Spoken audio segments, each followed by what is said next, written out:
বলিউডের disco king Bappi Lahiri মানেই ঝলমলে স্বর্ণের অলংকার, চোখে সানগ্লাস আর প্রাণবন্ত হাসি।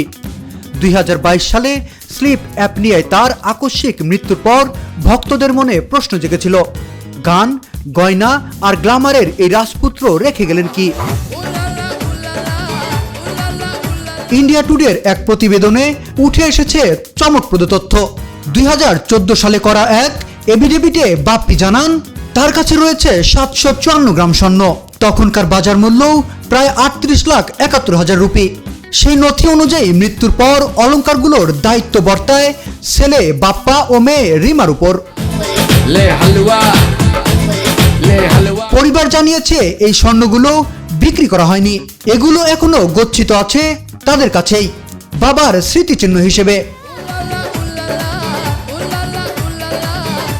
বাপ্পি লাহিড়ী ছিলেন বিলাসবহুল জীবনযাপনের এক প্রতীক। তার সংগ্রহে ছিল BMW, টেসলা এক্স, অডি, একাধিক দামি গাড়ি।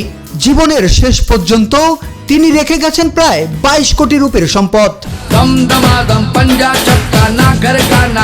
বাপ্পি জীবদ্দশায় নিজেই বলেছিলেন, স্বর্ণ তার কাছে শুধু অলংকার নয়, বরং সৌভাগ্যের প্রতীক। সেই লাকি চার্মের জন্যই মঞ্চ থেকে রেকর্ডিং স্টুডিও, সব জায়গায় স্বর্ণের গয়নায় সজ্জিত থাকতেন তিনি।